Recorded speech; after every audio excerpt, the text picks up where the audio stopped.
She looked me in the eye and said, "You're not welcome at this table." I sat down anyway because today her mask was going to fall in front of everyone. If you've ever swallowed pain just to keep a family together, you'll want to. Hear how it finally broke. My name is Emily, I'm 32, and I've mastered the art of being invisible. Not because I want to, but because life taught me that silence keeps you safe. I grew up in a house where the loudest thing wasn't the arguments, it was the distance. The way people avoided each other at the table, the way love was something you had to earn by not being a burden. So I learned early on to fold myself into the corners, to say thank you even when it hurt, to smile when my chest was screaming. When I married Daniel, I thought I was finally building something new, something warmer, something mine. But when we moved into his mother's house after he lost his job, it didn't take long for the cold to return, just in a different form, a sharper one. The way she looked at me, always measuring, always, finding me lacking. My coffee too weak, my tone too soft, my clothes too simple, my presence too much. She never yelled. No, she didn't need to. Her power was quieter, more precise. It was in the way she would sigh when I walked into the room, in how she would forget to set a place for me at the table, in how she called me that girl when speaking, to Daniel in how she locked the pantry once and said she was just being careful with spending, even though I had offered to buy the groceries. Every small action was a cut, and I told myself, like always, endure. It's just temporary. But temporary things can break you the deepest, especially when you're already cracked. I began to feel it in my body, the tightness in my chest when I heard her heels down the hallway, the instinct to shrink when I spoke, the fear of existing too loudly in a house that constantly reminded me I didn't belong. I started questioning myself, erasing my thoughts before they formed, making myself smaller in every room, especially the kitchen, her kingdom. I would cook, clean, and still be invisible. And Daniel, he tried in his way. But he was raised in her shadow. Her way of controlling wasn't new to him. It was normal. He didn't see how I was slowly disappearing in front of him, how I would cry in the shower because it was the only place I felt allowed to feel. But I stayed. Because leaving takes a kind of strength I hadn't yet found. And because I believed that if I just loved harder, proved myself more, maybe one day she'd see me. Maybe one day I'd be enough. Until that lunch, that day, something cracked differently. I had made the salad, set the table, and as I moved to sit, she looked me dead in the eyes and said, "You're not invited today." No reason, no excuse, just power. Just control. Daniel froze. My hands trembled and something in me stood up. I sat down anyway. It wasn't defiance, it was survival. It was the moment my body refused to disappear again. That single act, placing my hand on the fork, raising it to my mouth, chewing it, was rebellion. Not against her, but against the years I spent telling myself I didn't deserve space because I knew something. I had carried it in silence for months. Something about her, a secret that had festered under my tongue, bitter and burning. I never planned to use it. I didn't want revenge. I just wanted peace. But when she drew the line that day, in front of everyone, she also gave me the right to speak, and I would not with rage. Not with drama, but with the quiet, unshakable truth. That day started like so many others, with me preparing everything, quietly, without being asked, without being thanked. I set the table, arranged the flowers Diane insisted on having, and made sure everything looked perfect. It always had to be perfect for her, not for me, not for Daniel, for her. Perfection was her currency, her weapon, her shield. I had learned to live around it, to survive inside it, like someone trapped behind glass. But that day, something in the air felt different, heavy. Final Dot family had gathered her sister, her cousin, some old friends from church, the kind of guests that made her spine straighten and her voice go sharp with false sweetness. These were the people she performed for, the ones who believed she was the matriarch of grace, wisdom, and unshakable virtue, and me. I was always the outsider, the quiet little wife who tagged along but never quite belonged. As I placed the last dish on the table, her favorite roasted lamb with rosemary, she looked at me with that cold, assessing stare I knew too well, the one that measured my worth and always found me lacking. Then, in front of everyone, she said it, "You're not sitting today, Emily. This lunch is only for family." Just like that, no hesitation, no pretense, no softening. Only the cruel truth she had, always hidden behind passive-aggressive comments. Now spoken out loud, I froze. I could feel all the eyes shift toward me, some pretending not to notice, some waiting to see what I'd do. My heart pounded so loudly I was sure it echoed off the fine china. I looked at Daniel, silently begging for him to say something, to stand up for me, to remind his mother that I was his wife, part of this family. But he just sat there, staring at his plate, fingers tapping nervously against the stem of his glass. Nothing, no. One said anything, it wasn't the first time she had made me feel small. It wasn't the first time I swallowed her disdain. Like poison smiled and went back to my place in the shadows. She had always made it clear that I was never really one of them. From the day we moved in, she found ways to remind me, locking the pantry, making snide comments about how my family wasn't like theirs, insisting that I didn't need to come to their church events, leaving me out of family photos. 1,000 tiny cuts, all disguised as tradition or just her way, but this was different. This was explicit. Her declaration wasn't just a slap, it was an execution. A final stripping of any dignity I had left in that house. She smiled almost gently and added, "You can eat later, there's anything left." That broke something in me, something deep, something tired. For a moment. I stood there, paralyzed between the version of me that would quietly retreat, go to the kitchen and wait for scraps, and the version of me that had been silently growing, strengthening, fed by every slight, every humiliation. Every night I cried alone in the dark, so I did the thing I never thought I'd do. I pulled out the chair, I sat down next to Daniel, across from Diane, and I picked up my fork. The room went dead silent. You could hear the creak of the chair, the clink of the silverware, the sound of me breathing. No one said a word, not even Diane, but her eyes. Her eyes screamed fury, disbelief, fear, because she knew. I knew the secret I had kept for months, buried deep inside me, choking me from the inside out. A secret that could burn her carefully curated image to the ground in seconds. But I hadn't said anything. Not yet, because power, true power, is not in what you know, but in when you choose to use it. So I chewed, slowly, calmly, my stomach twisted with a cocktail of fear and exhilaration. I wasn't just swallowing the food, I was swallowing years of being silenced, of being diminished, of being told that I didn't belong at the very table I had set. Daniel still said nothing. I realized then that he never would, that this was mine to fight, mine to reclaim. The anger, the pain, the humiliation, all of it had become fuel. And as Diane sat there, desperately clinging to her mask, I knew the mask was about to fall. Not because I wanted revenge, not because I wanted to hurt her, but because I needed to free myself. I didn't come to that lunch planning to destroy her. But she left me no choice, and in that silent, heavy moment, I promised myself before this meal ended, the truth would be served. The morning of that lunch, I woke up with a knot in my stomach, the kind that tightens slowly, quietly, until it's hard to breathe. I knew there would be guests. I knew Diane would use the occasion, as she always did, to put me in my place without ever raising her voice.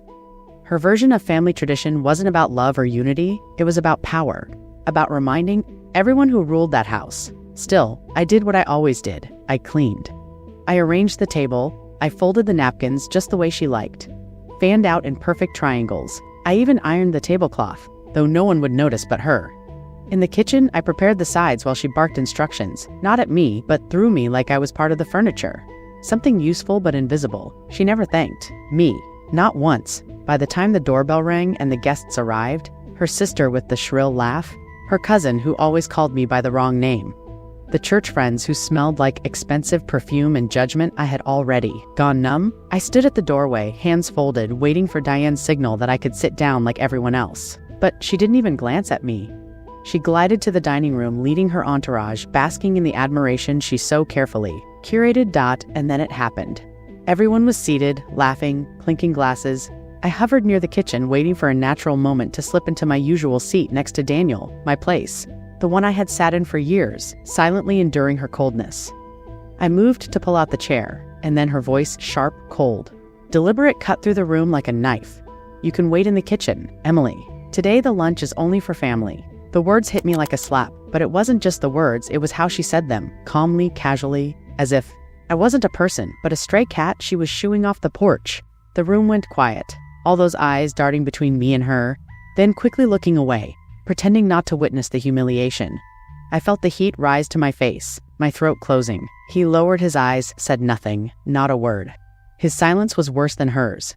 In that moment, I realized how small I had become in this house.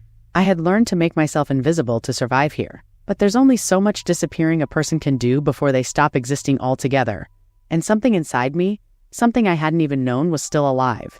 Cracked open. Without thinking, I pulled out the chair. Slowly, deliberately. I sat down. The sound of the chair scraping against the floor was deafening.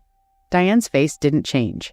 She was too well-trained for that, but her eyes shot daggers through me. And yet she smiled. That tight, poisonous smile that she wore when she was most dangerous. Suit yourself. she said softly, and raised her wine glass. But I wasn't afraid anymore, because I knew something none of them knew, days before. The guest room, rearranging some boxes Diane had insisted never be touched. But curiosity, or maybe something deeper, led me to open one, and there it was. An old envelope, yellowed and worn, hidden beneath layers of fabric. Photos, letters. At first it didn't make sense. A different last name. Hospital records, financial statements, showing debts, massive debts, from years ago. And then, the photo, a girl maybe 16, maybe younger. On the back, a name scrawled in faded ink, Alice.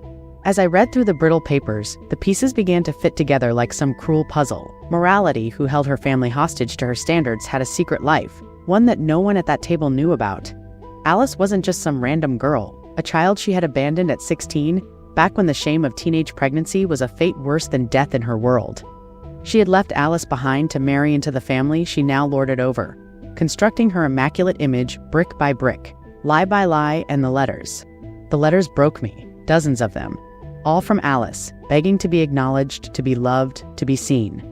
None of them answered, back, carefully, pretending I had never seen it, but I had, and that knowledge. It changed everything now. Sitting at this table, eating the lamb I had cooked, I watched Diane pretend the same way she had pretended all these years, but the balance of power had shifted. Bills were already crumbling as the meal continued. She tried to maintain her facade, asking the guests about their children, praising the church's latest charity event, making little jabs at me disguised as jokes, and I played along, smiling. Then, I leaned forward, my voice light but intentional. "It's funny," I said, "how we all wear masks, isn't it? We all have our little secrets, the lives we don't talk about." The table fell silent for a beat too long. Diane chuckled nervously, dabbing her napkin at the corner of her mouth. "Well, everyone has their skeletons," she replied, as if it was all a game. I smiled back. "Some closets are bigger than others." She stiffened. Her sister looked between us, confused. Daniel shifted in his seat. I kept going, threading the needle carefully, talking about how families sometimes build their identities on omissions, on what's left unsaid, how secrets have a way of rotting the foundations from the inside out. The tension thickened with every word. By dessert, no one was really eating. Where being cleared, I stood up for the first time that day. My voice didn't shake. "There's something I've been meaning to say." I began, looking directly at Diane. She froze. The room did too. "I know about Alice." Dead silence. Her wine glass slipped from her hand, crashing onto the floor. "I know about the daughter you left behind, the one who wrote you letters you never answered," gasps Diane's face drained of all color. I kept going, my voice steady, even as my heart pounded against my ribs. "I know about the debts, the lies, the past you've hidden from everyone here." No one spoke, no one moved. Diane opened her mouth, but no words came out. And me, I finally exhaled. For the first time in years, I could breathe. The days that followed were quiet, not the suffocating, tense silence I had known for years, but a different kind. A hollow absence, as if the very air in the house had shifted. Leaving space where once there was only control, Diane barely left her room. More icy commands disguised as tradition. She avoided everyone, especially me and Daniel. He changed too. For the first time in our marriage, he looked at me, really looked without his mother's voice in his ear. See it in his eyes, the realization of how much he had allowed, how much he had ignored, how much he had passively stood by while I quietly withered in the corner of his mother's perfect little world. He apologized, not with grand gestures or dramatic speeches, but with small, meaningful actions. He started listening more, defending me in subtle ways, questioning things he had always accepted without thinking. But it was too late, because something inside me had shifted, permanently. The girl who once longed for Diane's approval, who kept trying to fit into spaces that were never meant for her, she was gone. In her place stood a woman who understood that peace doesn't come from pleasing others, it comes from honoring yourself. So I made a decision. I packed my things quietly, no fights, no dramatic confrontations, just a simple, deliberate choice. I was leaving with the help of a few close friends, the ones who had always seen me. Even when I couldn't see myself, I found a small apartment. Nothing fancy, but it was mine. My space, my rules. The first night I slept there, alone, surrounded by boxes and silence. I cried, not from sadness, but from relief. For the first time in years, I didn't feel like I was walking on eggshells, waiting for the next cutting remark, the next silent punishment, the next reminder that I didn't belong. I belonged to myself. That was enough. Diane lost much more than her control over the house that day. She lost the carefully curated image. She had spent decades building the one she protected with cruelty, with manipulation, with fear, and I gained everything she had tried to take from me. My voice, my confidence, my freedom. It didn't require a war, just the refusal to keep playing the role she had written for me. Sometimes the most powerful rebellion is not screaming, not fighting, not retaliating, but simply stepping away, quietly and firmly, and refusing to let someone else define your worth. That's what I did, and that's how I finally set myself free. I used to believe that love meant sacrifice. That, keeping quiet, avoiding conflict, swallowing my own needs, that all of it somehow proved my worth. For years, I thought if I was kind enough, patient enough, invisible enough, I would finally belong. But I was wrong. What I learned sitting at that table, in front of people who had always looked through me, is that love without respect isn't love, it's a cage. Silence doesn't keep the peace. That's just an open invitation for people like Diane to step all over you and still make you thank them for the privilege that day. I didn't just sit at the table to eat lunch. I sat to reclaim my place. I realized I don't need anyone's permission to exist, to speak, to be seen. I don't need to earn my right to take up space in my own life for so long. I had been waiting for someone, my husband, my mother. It was never theirs to give. It was always mine to claim. That's the biggest lesson I took from all of this. My voice matters. My feelings are valid. My boundaries deserve respect. And the moment I stopped waiting for someone else to acknowledge that was the moment I finally became free. No more being the quiet, passive, submissive woman who tiptoes around everyone else's comfort now. I know, I have value. I have strength. I can sit at any table I choose, and if someone tries to stop me, I'll sit anyway. Not out of spite. Been there too. Sitting silently at tables where you're not really welcome, shrinking just to keep the peace, swallowing your own voice because you've been taught that's what good. Living like this, you don't need anyone's permission to exist, to be heard, to take up space. Sometimes the bravest thing you can do is simply refuse to be silent. Sometimes true strength comes from sitting down when you're told to stand. Aside. So, what about you? Whose approval have you been waiting for? What table have you been afraid to sit at? Maybe it's time to stop waiting. Maybe it's time to sit down. And when you do, you might realize that you've been powerful all along. You've just been too polite to realize it. If this resonated with you, if you've ever felt invisible, or if you're on the cusp of a moment of courage, share your story in the comments and subscribe to our channel. This is a safe place, no judgment, just healing, confession, stories where pain turns into power.